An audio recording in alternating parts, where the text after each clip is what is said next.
Imagine living in an alien world where people communicated in a non-verbal language that you couldn't understand, where you're terrified of hand dryers, men with beards, the colour orange, where light's blinded and sounds deafened and the slightest touch could burn your skin. This is what it can be like to have autism. And it's not a rare disorder. It affects around 1% of the population. We know it's largely genetic.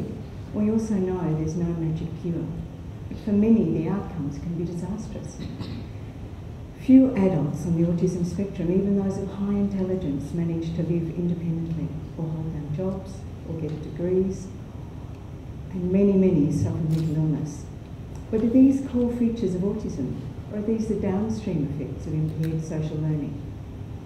Children, babies with and without autism, look pretty much the same. But around 12 months, the earliest marker of this disorder appears, a lack of joint attention. Joint attention is the sharing of attention on a thing with a person. It's showing the poo in the potty to your dad. It's pointing at a hot air balloon and looking back to see your mum is looking.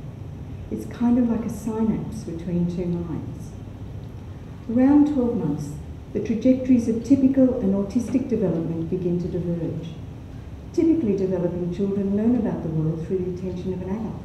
So they learn socially and culturally important things like language, behaviour rules, and how to regulate emotions. Children with autism don't learn through an adult, so they learn about things that interest them, like Thomas the Tank Engine, or how the light looks moving through your fingers. Their learning about the world becomes idiosyncratic.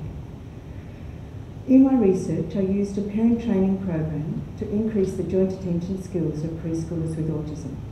Parents were taught to track their child's attentional focus, to direct their focus in table time activities, and then to follow their lead into full-time play, and to use those techniques throughout the day in routines.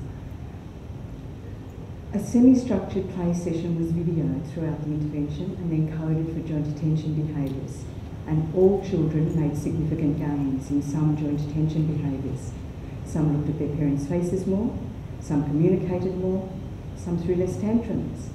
But the most striking changes were the increases in shared joy and laughter. The play became more reciprocal. We can't cure autism, but our best hope of minimising those downstream effects is to shift the child's attention from their autistic world to our world of shared attention, and the best people to do that are the parents.